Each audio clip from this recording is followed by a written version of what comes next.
Hey everyone! Welcome back to our channel.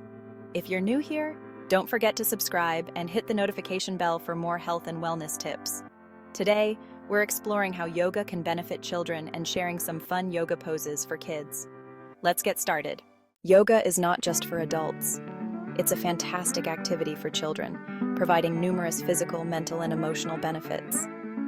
Here's why yoga is great for kids and some fun poses they'll love. First, let's talk about the physical benefits. Yoga helps improve flexibility, strength, and coordination in children. Let's try tree pose. Stand on one leg, place the sole of your other foot on your inner thigh, and balance. This pose enhances balance and concentration. Yoga also supports mental and emotional well-being by teaching kids how to relax and manage stress. Try butterfly pose.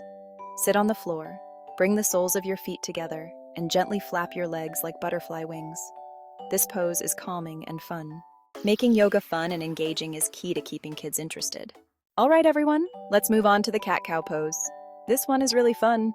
So get on all fours, and for the cow pose, arch your back.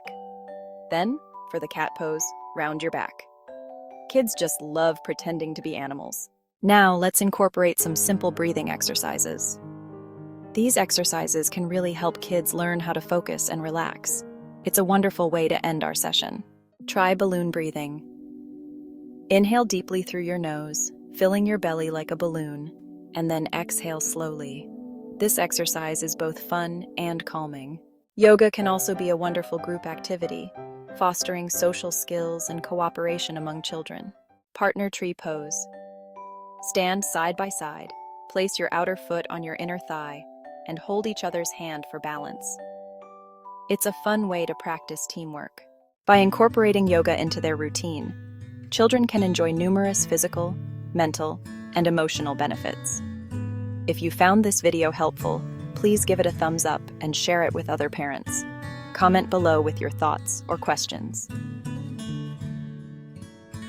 Thanks for watching, and namaste.